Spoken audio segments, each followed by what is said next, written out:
Okay. Okay, so first of all, how's the size of the text? Can people at the back see the text and read it? I cannot see. Okay. How's that? Better?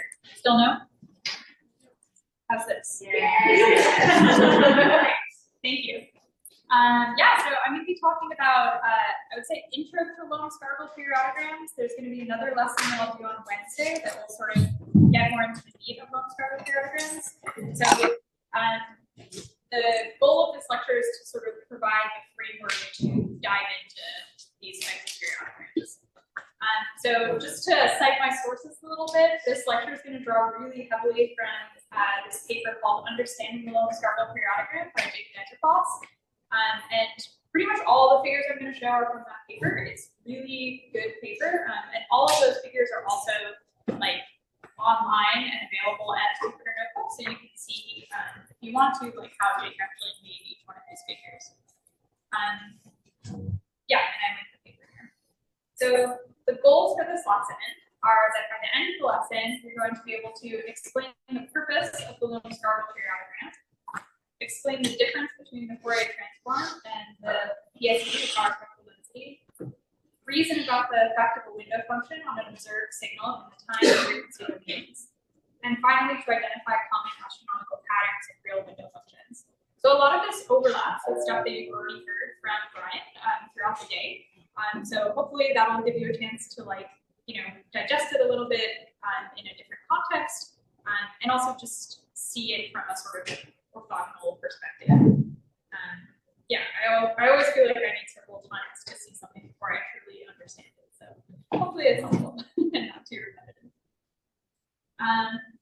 Okay, so this goes back to sort of the first plot that Adam showed much earlier this morning of like why we need the Lomb Scargle periodogram. So the Fourier transform is defined for continuous data with a known functional form. However, as you probably all know, most data are not like that in astronomy.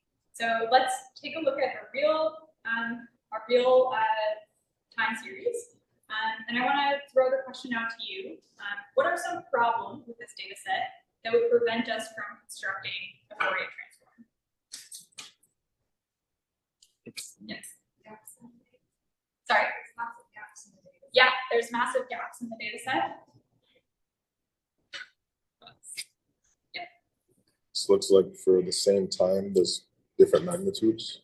Sorry? Looks like for the same time, there's multiple magnitudes, so it's not really function like, I guess, in a sense. Oh yeah, that's a good point. So you're saying that like for this particular time, there might be multiple measurements. That's actually just an effect of the like x-axis being squished, so they are at different times. But that's a really good point. Yeah. What else? Significant error. Sorry. Significant error. Error. Yeah. There's big error bars that you can ignore. You have to take into account the fact that they're error bars. Yep. Yep. The error bars vary point to point. Anybody remember from this morning what that's called? Yeah. Elasticity. Whatever. Yeah. What else? What else is wrong with this data?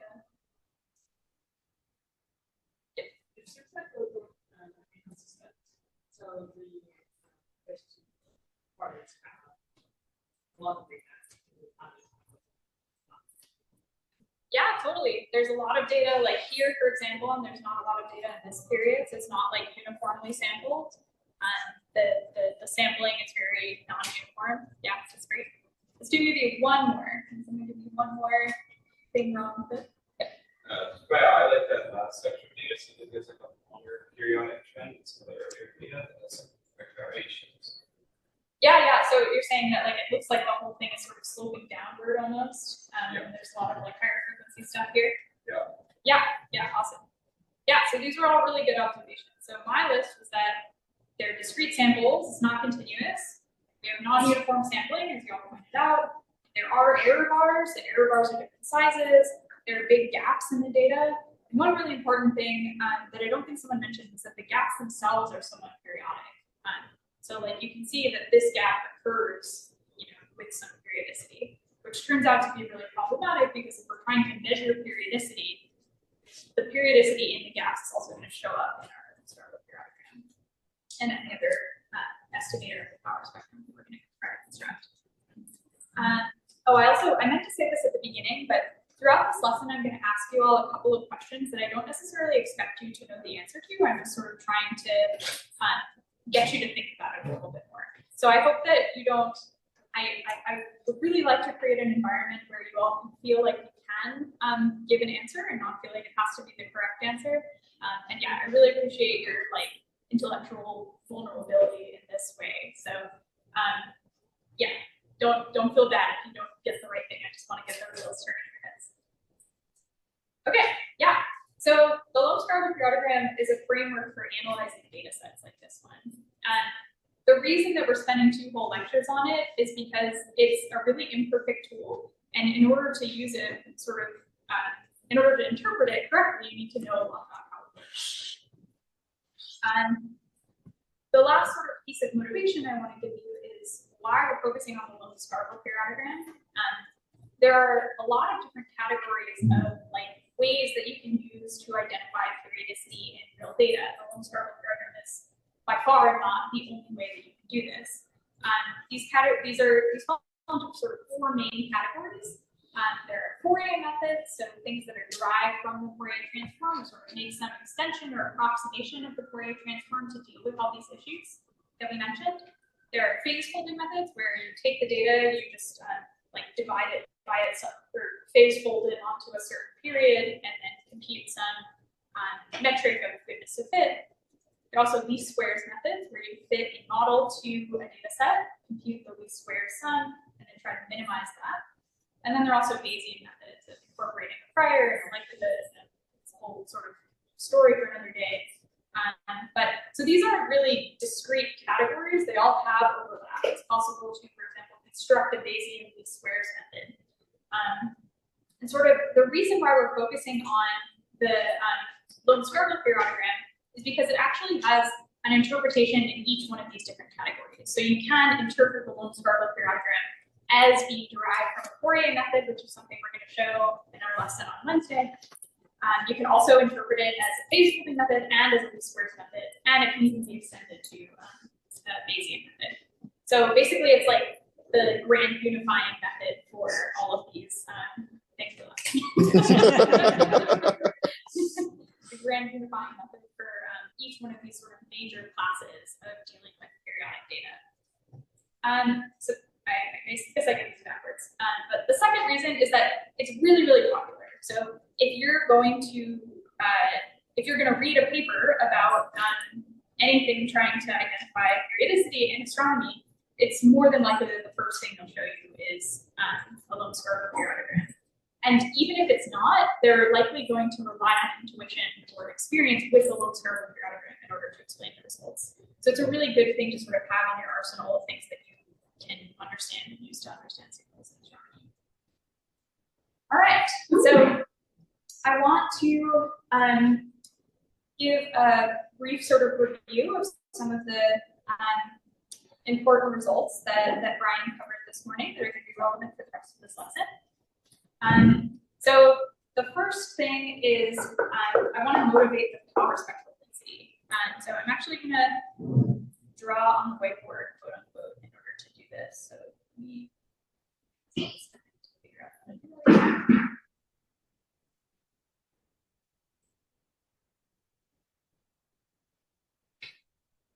All right, you all see the whiteboard? Okay,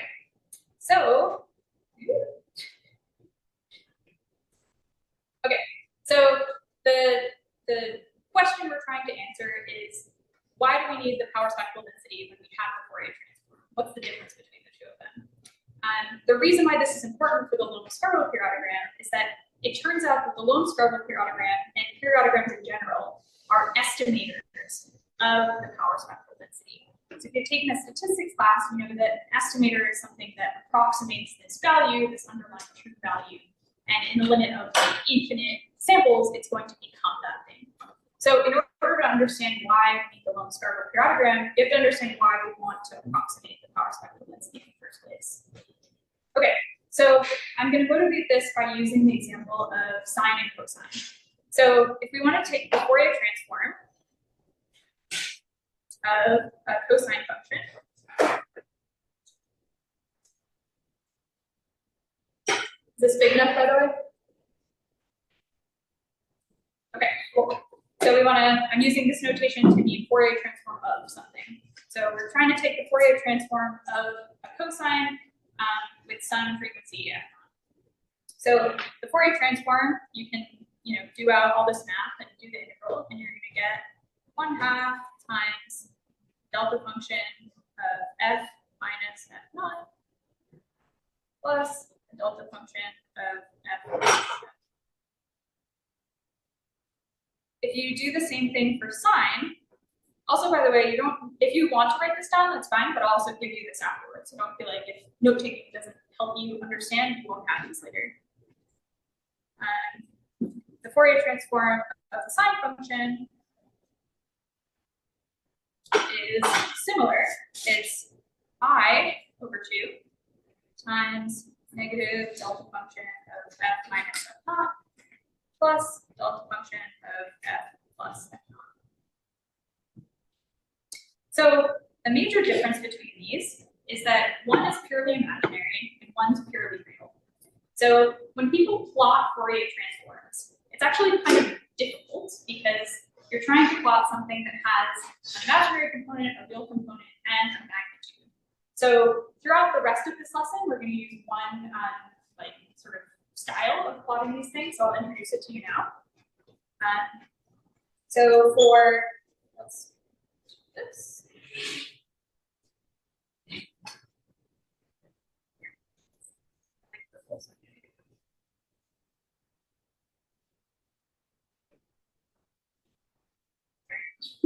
I'll need to erase it in a second. But so this is frequency, and this is magnitude. So if we want to plot the Fourier transform of cosine, it's purely real. It's got a delta function at f and a delta function at negative f. So it's negative f. Sine, on the other hand, is purely imaginary. So we're going to use a different color to mean that now we're in the imaginary plane, not the real plane. It's got the same exact amount of signal at f naught, and then the negative version of that signal at negative f naught. So you can see that even though sine and cosine are very similar functions, and they actually only have one underlying frequency making up what's the functions, they have these sort of different representations, these sort of complicated representations in their Fourier transforms. There's real versus imaginary components, and cosine has this positive component and this negative component. The same thing for sine. So in astronomy, we usually don't care. This is not always true, but we usually don't care about the phase of the thing we're talking about. So we don't care when the signal started, whether it's 0 at 0 or 1 at 0. We only care about the underlying frequency. So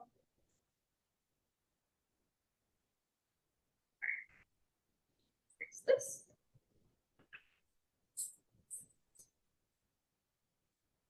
So the way that we can extract out the frequency only, components of what we're interested in is by taking the power spectral density.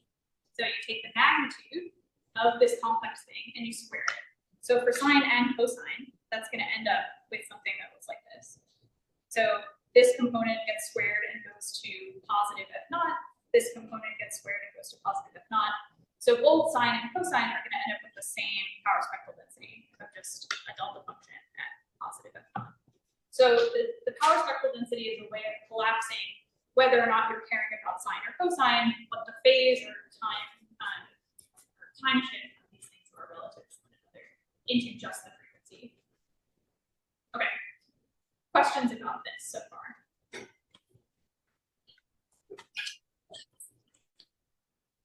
Let me also remind you that, maybe I should have done this at the beginning, sorry, that the difference between what sine and cosine actually look like is that sine looks like this and cosine looks like this. So they're basically just shifted relative to one another in time. So the underlying frequency or underlying period that defines the sine or cosine function is the same. The only difference is how they're shifted relative to one another. So the power spectral density is a way of collapsing that shift, like marginalizing, collapsing, removing that information and only getting at the frequency. Okay, cool. Yep. So does that mean if you that sine wave twice the amplitude, would the power spectrum to be the same, or would it have a higher amplitude? It would have a higher amplitude, yeah, exactly. So this has the power spectral density is the Fourier transform, the magnitude of the Fourier transform squared. So if you have a higher magnitude, you're going to have a higher power spectral density. So you essentially it's so the nice thing about the power spectral density is that it's purely positive and purely real, whereas the Fourier the Fourier spectrum is complex. The spacing between them would be the same. Exactly. Yep. Yeah. Cool. All right. So hopefully I have convinced you that the power spectral density is something that is worth approximating with the Lomb Scargle periodogram.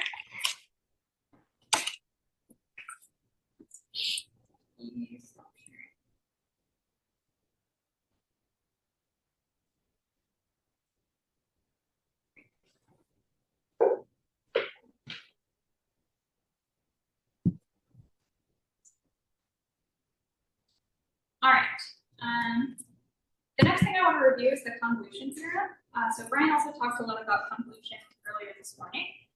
So I'm just going to give you a couple of visualizations of what the convolution theorem actually does and why it's useful for Fourier analysis.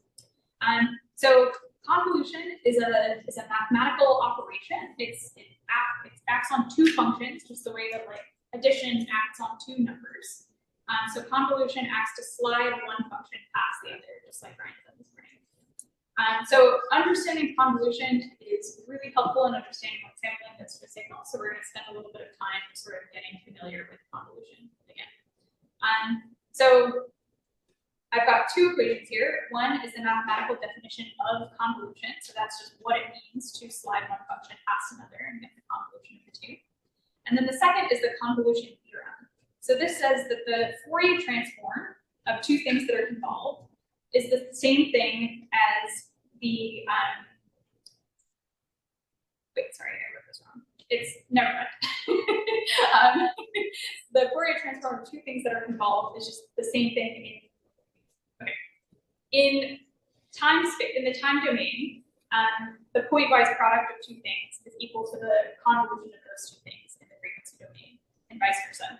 Okay, I'll fix this before I come up with it. So here's a convolution of what the convolution operation looks like. So in this case, here's one function, and then the other function is a top hat. The top hat is the thing that's being slid across, so you can see like at three individual points in time what the top hat actually looks like. And you integrate the top hat over the function that it's being slid by, and you end up with this particular point at the sort of center of the overlap of the two. So if we slide the top hat all the way over this whole function, you get this is the convolution. So the convolution sort of acts to like smooth out. So now let's look at a visualization of the convolution theorem. Okay, so I'm going to show you visualizations like this a couple times throughout the talk. So I'm going to take a second to really explain what each of these panels are. So on the top, this is your data. So this is the real underlying signal. So this is like if you had perfect sampling, if you completely understood your signal, this is what it would look like. And then on the right is the Fourier transform of this real signal. So we've got the black is the real component of the Fourier transform, and the gray is the imaginary component of the Fourier transform. So this is actually kind of like a random signal, so it's got sort of a random Fourier transform. It's a sum of a bunch of different random frequencies. So the next row is the window function. So this describes how you're sampling the signal. In this case, we're just talking about the convolution function. the convolution theorem. We'll get into like actually thinking of this as sampling later. But so we've got this top hat, and it has this Fourier transform. So it's got like, again, this is the real component, and this is the imaginary component. And then in the bottom here is where we're actually combining these two signals. So the window function is being involved with the data, and you get this. This is the convolution of the two. And then here is the pointwise product of the two Fourier transforms. So essentially, this is a visualization that these things are equivalent. That if you convolve two things in the time domain and then take its Fourier transform, it's the same as if you take the pointwise product of the Fourier transform of these two things. I'll give you a sec to look at this and make sure you sort of digest it, and ask me any questions if this 6-panel structure is not clear. Yep. With convolution, do you consider the area of the Yep. Yeah, exactly. So the definition of convolution looks like this. So this is convolution. So we're integrating over the product between the two things, the two functions, and then just repeating that process and summing it over over all times. Yeah. Does that answer your question? But that doesn't. I just asked like, is the area of the vector observed? I'm not sure how what you said is exactly type of what I asked. Like how it applies. That's what you meant. Yeah. So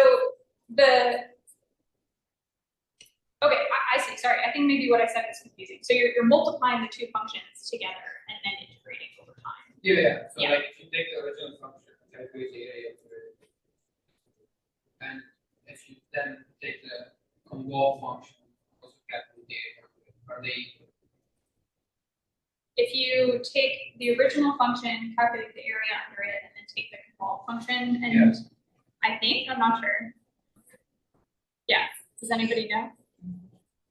If you use a normalized window, that's true. Sorry. If you use a normalized window, that's true. Okay. Yeah. Cool. Okay. All right. So let's keep going. So the first thing we're going to talk about is the effect of a uniform observing window. So I'm showing you again one of these 6-panel plots. On the top here, this is a continuous infinite function. So it's the sum of a couple of different sinusoids. It goes on for infinity. I'm only plotting a subset of it, but it keeps going forever. And then you can show the Fourier transform of this thing here. So this, again, there's negative and positive frequencies here. So we've got this sort of symmetric thing about 0. Can anybody guess why there's no ray curve, why there's no imaginary component?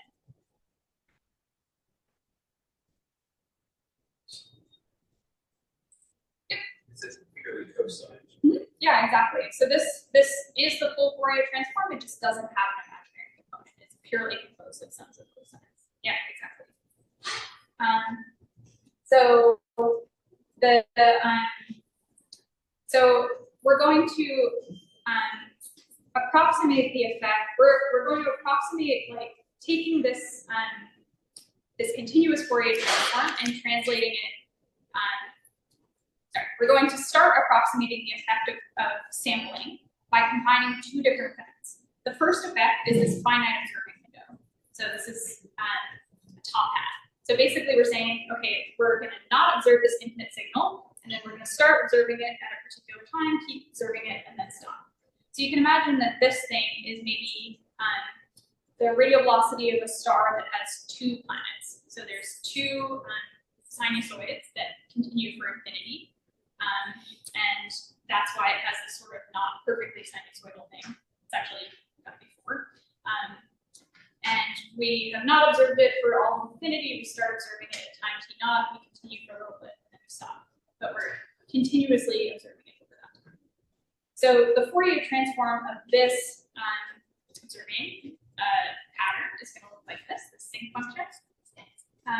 So then we can figure out how that finite observing window is going to affect what we actually see in the in like our raw observed signal and in the Fourier domain by using the convolution theorem. So here you can imagine that observing this is just taking the pointwise product of these two things. So you just get the product of 0 and this is 0. So we have 0, and then you start observing the thing, and you have this this signal, and then it goes back to 0 again. So we can figure out how that's going to affect the Fourier transform by using the convolution theorem. We're going to convolve our window function Fourier transform with the signal Fourier transform. So you can imagine sliding this wiggly thing over these delta functions, and you get this thing at the bottom here. So this gives you the effect of this finite observing window. And the sort of main takeaway is that you're going to have some amount of width route to your observed piece rather than just delta function. Okay, the next thing we're going to add in to make our signal look more like a real signal and figure out how this actually affects what we're going to see is a series of delta functions. So we can now consider a different example of observing this continuous signal at n equally spaced times. So this you can imagine is like a what's it called? Gravitational lensing event. So this, imagine the x-axis is time and the y-axis is the brightness of your object. So as the lens comes into view and lines up, the brightness is going to go up and then the brightness is going to go down. So if you imagine we have observed this object at an equally spaced set of times out to infinity, we want to figure out how that's going to affect the Fourier transform and what we actually observe. So the Fourier transform of the delta function or the Gaussian is a Gaussian. So this is what our the Fourier transform of like the pure true signal is going to look like. The Fourier transform of this cone is going to also look like this cone of observations. And then we can figure out the effects of the observed Fourier transform by applying the same procedure of taking the pointwise product of both of these things. We get this sort of Gaussian-ish Rubin cone. And then we can figure out this